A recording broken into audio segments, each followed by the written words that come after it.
This old guy DIY video, we've got a 2012 Ford Escape with the 3-liter V6 Duratec, and we are replacing some engine and transmission mounts. So I bought this thing as kind of a lemon, didn't do my inspection well enough, and shortly after getting it, I thought there was a transmission issue because it would kind of slug when it was off takeoff. It was like a really slow lurch. So anyways, got in here, did a bunch of reading. This thing, when I bought it, said it had transmission service 3,000 miles ago. I went ahead and did a drain and fill 3 times the transmission fluid. It helped a little, but the sluggish acceleration was still there. So I came in here and did some testing on the engine and transmission mounts, and this whole engine just kept going like this.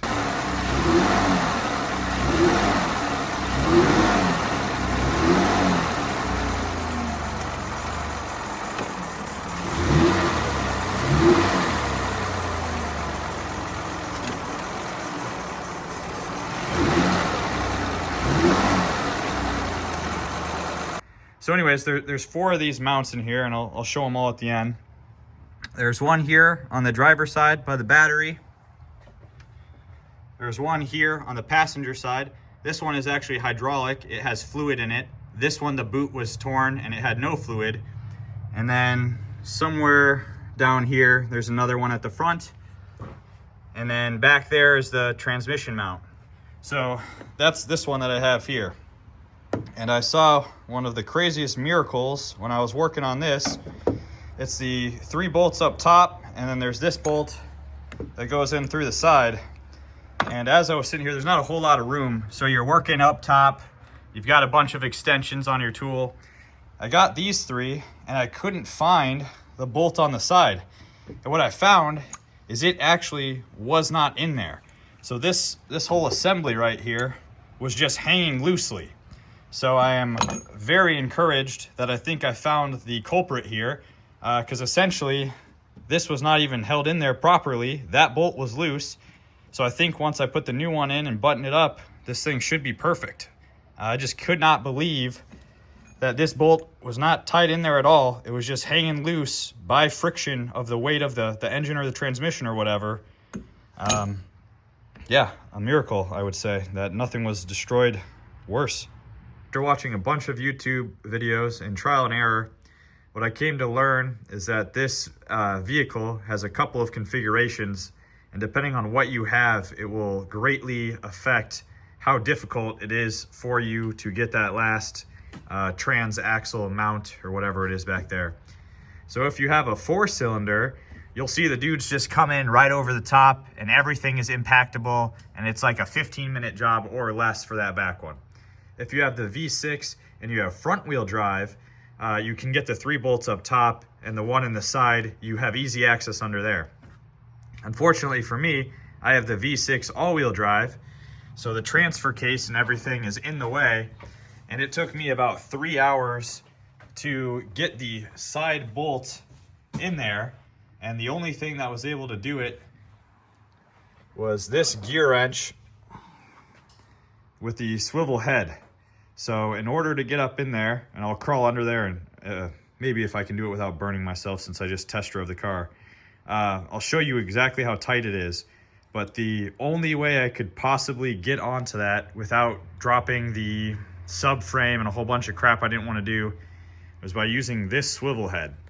The configuration I needed was to have it bent 1 click this way, and I needed a short 15, because when you get in there, like I said, on these all-wheel drive ones, it is the worst model to work on.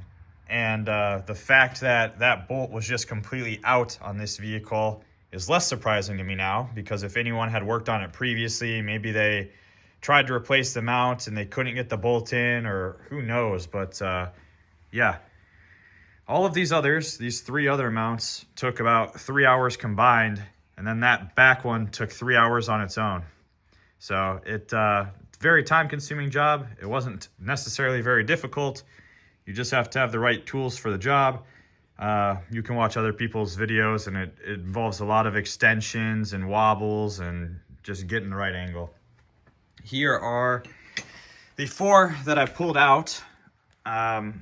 So this one is the one that I thought was going to be the culprit. You can see it has a little bit of flex here. And then this one is actually hydraulic, and the boot's cut. There's no fluid in there. This is that one that was the pain in the butt that's near the rear of the vehicle. This one actually looked pretty decent other than the fact that the bolt was not inside of it. And then this is the one that's at the front of the vehicle. And I believe you can see some rips in there. Let me see where I saw it. Maybe on this side. If we can focus. Let me see.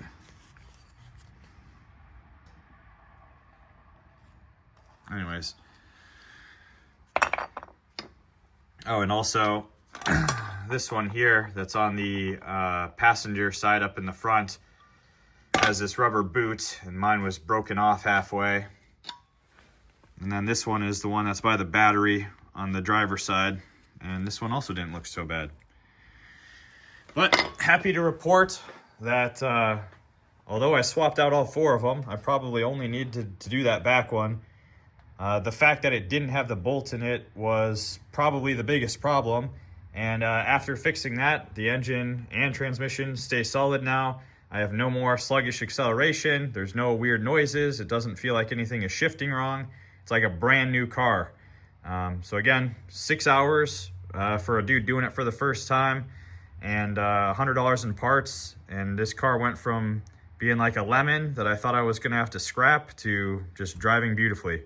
So I hope this helps. I'm gonna crawl under there and try and show you the bolt and the small axis that I had. So I'm gonna crawl under the passenger front wheel here. Luckily for me, I'm pretty small, so I don't need to jack anything up. I also have pretty small hands, so I can fit in there. But I'm just gonna crawl under here. You should be able to see where the subframe is, and then you're just gonna be looking up above the subframe. Try and follow along, show ya. I believe this is the transfer case, and this is what the 2-wheel drive models obviously don't have. And then if I can get in here, up above that is where the bolt is. The only way I found to be able to do this is to take that big ratchet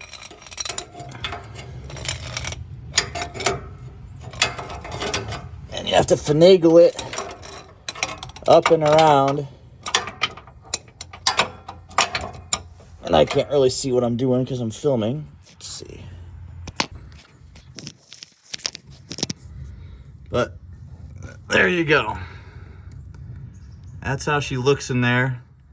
And the only way I could do it was because of having that swivel head.